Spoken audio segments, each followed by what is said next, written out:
प्यारे बच्चों, इसके पहले मैं आप लोगों को हिंदी ग्रामर का पहला लेसन समझाया था और उसमें जो है आप लोग को ये नहीं कहे कि आप लोग ये उसका जो है ग्रामर का व्याकरण की परिभाषा, लिपि की परिभाषा जो हम समझाएं उसको आप लोग अपने कॉपी में लिख डालिएगा, जितना भी हमने लिखवाया बोला है अपने। आज हम हिंदी टेक्स्ट अर्थात हिंदी जो द्वितीय प्रश्न पत्र है उसका पहला पाठ जो मातृभूमि है उसके बारे में बताएंगे। मातृभूमि हिंदी के सुप्रसिद्ध कवि सोहनलाल द्विवेदी जी द्वारा रचित है। यह कविता जो लिखी गई है मातृभूमि के प्रति लिखी गई है। मातृभूमि का कितना महत्व है इसके बारे में सोहनलाल द्विवेदी जी ने समझाया है। देखिए, आप सुने होंगे रामायण आप सीरियल रामायण सीरियल आप देख रहे होंगे, उसमें दिखाया गया है कि जब लक्ष्मण जी कहे कि सोने का लंका बहुत सुंदर है, रामचंद्र जी ने कहा कि है लक्ष्मण आप स्वर्णमयी लंका न में लक्ष्मण रोचते अजरनी जन्मभूमि च स्वर्गात वीर्यसी। ऐ लक्ष्मण देखो, सोने की लंका भले हो लेकिन हमको अच्छी नहीं लगती, हमारे लिए बिल्कुल बेकार है। लेकिन देखो ये क्या है, जो माता है और मातृभूमि है वह स्वर्ग से बढ़कर होता है। अपनी मां जैसी दूसरे की मां नहीं होगी। अपनी मां मारती भी है, लाड़ प्यार करती है, अनेकों प्रकार से अपने बच्चे को खुशहाल रखना चाहती है। कवि ने मातृभूमि अर्थात भारत भूमि पर जो नदियां हैं, पर्वत हैं, पहाड़ हैं, महासागर हैं, आदि चीजों का वर्णन इस कविता के माध्यम से कवि ने किया है। देखो, अगर आप लोगों को जब इसका कविता का अर्थ लिखना होगा तो पहले संदर्भ लिखेंगे। संदर्भ, इसके पहले प्रस्तुत पंक्तियां अनेक चीजों से आप लोग लिखते थे, लेकिन वैसा आप लोग को नहीं लिखना है। आप थोड़ा सा अपने प्रारूप को बदलना है। अब संदर्भ है, संदर्भ कैसे आप लिखेंगे? मानिए मातृभूमि है, पुस्तक का नाम संचिता भाग 8 है, आपको संदर्भ इसका लिखना है तो आप लिखेंगे प्रस्तुत पद्य खंड या प्रस्तुत पद्यावतरण या प्रस्तुत पद्यांश। एक ही चीज होता है, चाहे प्रस्तुत पद्य खंड लिखो, चाहे प्रस्तुत पद्यावतरण लिखो, चाहे प्रस्तुत पद्य खंड, प्रस्तुत पद्यावतरण या प्रस्तुत पद्यांश। हमारी पाठ्य पुस्तक संचिता भाग 8 के मातृभूमि नामक पाठ से लिया गया है। इसके रचयिता हिंदी के सुप्रसिद्ध कवि श्री सोहनलाल द्विवेदी जी हैं। ये तो हो गया। अब आप लिखोगे प्रसंग। प्रसंग का मतलब किस समय की बात है, कौन किससे बात कर रहा है, किसके बारे में ये बातें कही जा रही हैं, यही आपको प्रसंग में लिखना होता है। प्रसंग माने किससे किससे बात हो रही है, कहाँ की बात है, किस समय की बात है, कौन इसका वर्णन किया है, इन सब किसके बारे में बताया गया है, इन सब चीजों का प्रसंग के बारे में लिखा जाता है। तो लिखेंगे उपरोक्त पद्य खंड में कवि ने नदी, पर्वत, पहाड़, झील, सागर, महासागर आदि चीजों का वर्णन किया है। बस इतना लिखना है। अब इसके बाद आप व्याख्या। अब व्याख्या में मैं कविता पढ़ रहा हूं और एक लाइन का उसका अर्थ हम बताएंगे, उसको ध्यान से सुनो। पहला है ऊंचा खड़ा हिमालय नित सिंधु झूमता है, नीचे चरण तले नित सिंधु झूमता है, गंगा यमुन त्रिवेणी नदियां लहर रही हैं, जगमग छटा निराली पग पग छहर रही हैं। वह पुण्य भूमि मेरी, वह स्वर्ण भूमि मेरी, वह जन्मभूमि मेरी, वह मातृभूमि मेरी। झरने अनेक झरते जिनकी पहाड़ियों में, चिड़िया चहक रही हैं वो मस्त झाड़ियों में। अमराइयां घनी हैं, कोयल पुकारती है, बहती मलय पवन है, तन मन संवारती है। वह धर्म भूमि मेरी, वह कर्म भूमि मेरी, वह जन्मभूमि मेरी, वह मातृभूमि मेरी। जन्मी जहां थे रघुपति, जन्मी जहां थी सीता, श्री कृष्ण ने सुनाई बंसी पुनीत गीता। गौतम ने जन्म लेकर जिसका सुजस बढ़ाया, जग को दया सिखाई, जग को दिया दिखाया। वह युद्ध भूमि मेरी, वह बुद्ध भूमि मेरी, वह मातृभूमि मेरी, वह जन्मभूमि मेरी। ये तो कविता है। कवि कह रहा है कि ऊंचा खड़ा हिमालय, हम किस देश में रहते हैं? हम भारतवर्ष में रहते हैं, भारत देश में रहते हैं। भारत को हम माँ की संज्ञा देते हैं। भारत हमारी माँ है, भारत माता है, हम कहते हैं। अब कवि ये कल्पना करता है कि हमारी माता अर्थात हमारी जो भारत माँ है, यूं कह सकते हैं कि भारत के उत्तर में हिमालय पर्वत है, जिसकी ऊंचाई बहुत काफी है। अर्थात हिमालय पर्वत हमारे देश के उत्तर दिशा में है, उसकी ऊंचाई बहुत है। ऐसा प्रतीत होता है कि वह आकाश को चुंबन करना। वह आकाश का चुंबन करना का मतलब क्या हो गया? वह आकाश को स्पर्श कर रहा है, आकाश को छू रहा है। अब कवि ने ऐसा क्यों कहा है? कवि की कल्पना यह है कि जो हमारे देश के उत्तर में हिमालय पर्वत है, वह हमारी भारत माता का मुकुट है, और उसी से हमारे देश की महत्ता है।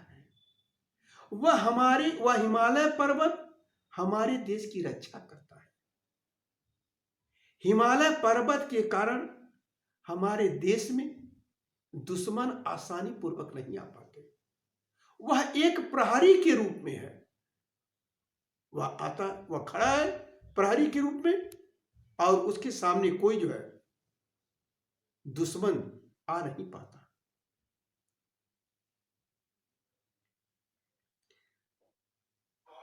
उसके बाद में फिर करा है कि नीचे चरण तले पर नित सिंधु झूमता है। सिंधु माने सागर,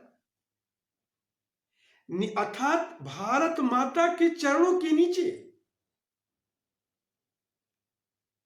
सागर जो है वो बह रहा है। क्यों? जैसे आदमी कहीं कोई जाता है तो हाथ पैर धुलता है, तब किसी मंदिर मस्जिद को चर्च में जाता है, अपने को पवित्र होता है। भारत मां का मुकुट तो हिमालय हो गया, वह मां का रक्षक भी है। और ऐसा प्रतीत होता है कि जो सागर है, समुद्र है, वह भारत मां के पैरों को धुल रहे हैं, हमेशा वो बहते रहते हैं। और ऐसा प्रतीत होता है, ऐसा अनुभव होता है, एक कवि की जो है कल्पना है कि वह उनके पैरों को धो रहा है।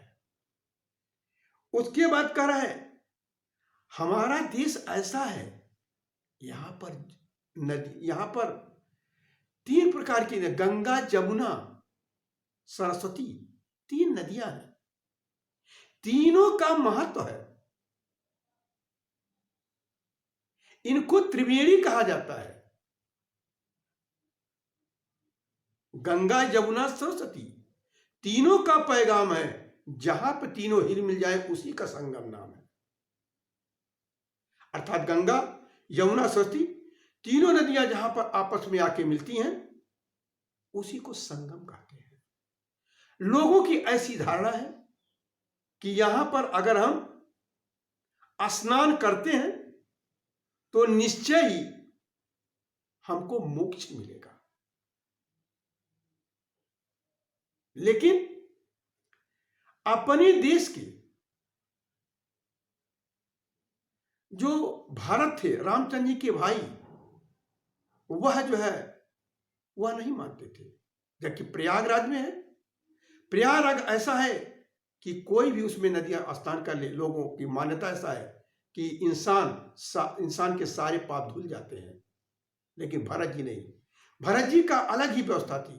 प्रयागराज कहते रह गया कि आइए हमारे वहां स्नान करिए, जो भी आप मांगेंगे मैं आपको दूंगा।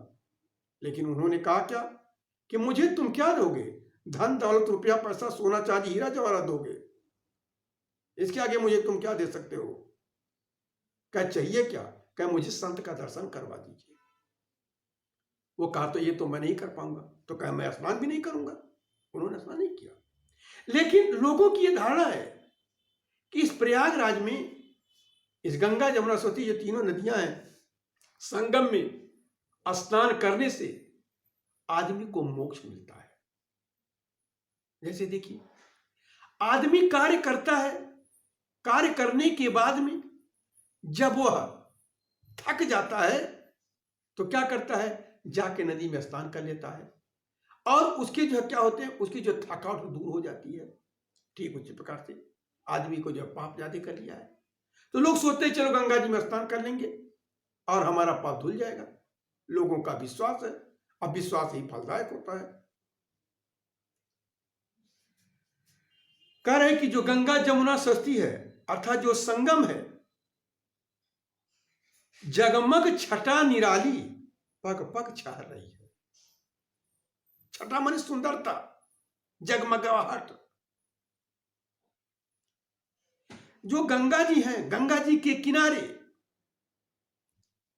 जो नदी की धार है, जो पानी की धार है, जो गंगा जी की धार है, जब वो बहती हैं उसकी सुंदरता अद्वितीय है। देखने के बाद हर कोई प्राणी मंत्रमुग्ध हो जाता है, हर एक के मन को मोह लेती है। उसकी सुंदरता प्रत्येक पल प्रत्येक क्षण निखरती रहती है, प्रत्येक पल उसकी सुंदरता बढ़ती रहती है। ऐसा प्रतीत होता है जैसे कोई दीपक जल रहा हो। उजाली रात में जब नदियां कलकल करती हुई बहती हैं तो वह सुंदरता, उस सुंदरता को जो कोई भी देखता है, देखने के बाद वह जो है अपने को भाव विभोर हो जाता है। कह रहा है ये जो हमारे देश की, जो हमारा देश है, ये जो भूमि है हमारे देश की, भारत भूमि जो है, इसको पुण्य भूमि कहा गया है। पुण्य भूमि का मतलब क्या हुआ? यहां पर तमाम ऋषि मुनि महात्मा पुण्यात्मा लोग तमाम पैदा हुए, जिन्होंने बहुत काफी पुण्य किया। भारतवर्ष एक ऐसा देश है, इतने पुण्यात्मा आदमी कहीं पे नहीं है। इस नाते इसको, भारत मां को एक पुण्य भूमि की भी संज्ञा दी गई है। और वह स्वर्ण भूमि, इसको जो है सोने, अपने भारत देश को सबसे पहले लोग सोने की चिड़िया के नाम से पुकारते थे। क्यों? कि यहां पर इतना सोना चांदी हीरा जवाहरात था कि विदेशी जब सुने तो यहां पर अपना रूप बदल करके आए और धीरे धीरे यहां पर कब्जा कर लिया। यहां का जो हीरा जवाहरात सोना चांदी था सब उठा ले गए। हमारे देश को सोने की चिड़िया के नाम से पुकारा जाता है। इस कारण इसको लोग स्वर्ण भूमि कहते हैं। तो मैंने बता दिया कि ये स्वर्ण भूमि माने सोने की चिड़िया के नाम से इसको पुकारा जाता था। और जिस देश में हम रहते हैं इसको मातृभूमि कहा जाता है। अब देखिए, अब तक मैं आप लोगों को बताया, अब फिर इसको हम शॉर्टकट में बता दे रहे हैं। कवि कहते हैं कि हमारे देश के उत्तर में हिमालय है, जिसकी ऊंचाई बहुत ज्यादा है। हमारे देश का, हमारे भारत माता का मुकुट है, वह हमारे देश की रक्षा करता है। भारत माँ के चरणों को सागर धोता रहता है। यहां पर गंगा, जमुना, सरस्वती 3 नदियां बहती हैं। जहां पर तीनों नदियां मिल जाती हैं उसी को संगम कहा जाता है। गंगा, जमुना, सरस्वती नदी का जो जल है उसकी सुंदरता बहुत ही मनमोहक है। जो भी देखता है वह देखने के बाद प्रफुल्लित हो जाता है और उसका दिल करता है कि बार बार हम इसको देखते रहें। और ऐसा प्रतीत होता है कि यह प्रत्येक क्षण, जैसे जम्मू कश्मीर में है, कश्मीर की सुंदरता का लोग वर्णन करते हैं कि प्रत्येक पल जो मतलब बढ़ता रहता सुंदरता, उसकी सुंदरता कोई वर्णन। उसी प्रकार से कि गंगा, जमुना, सरस्वती तीनों की धार की सुंदरता अनुपम है। और इस भारत भूमि को, यहाँ पर चूंकि पुण्यात्मा लोग पैदा हुए, इसको पुण्य भूमि कहा जाता है। यहाँ पर बहुत काफी सोना, चांदी, हीरा जवाहरात था। यहाँ पर बहुत काफी, हमारा देश बहुत संपन्न था, सोना चांदी बहुत काफी था, जिसके नाते इसको स्वर्ण भूमि कहा गया है। हम जिस देश में रहते हैं वह भारतवर्ष है, वही हमारा जन्मभूमि है, वही हमारा मातृभूमि है। यहीं पर मैं अपने वाणी को विराम देता हूं। और आप लोग अभी मैं जो संदर्भ प्रसंग व्याख्या बताया है, संदर्भ प्रसंग, उसको लिख लीजिएगा। पहले पाठ का एक जो है हमने एक पैराग्राफ था उसको मैंने समझा दिया। अब 2 पैराग्राफ का 2 दिन और समझाएंगे। आप लोग इसको जो है लिख डालिएगा। ठीक है, धन्यवाद।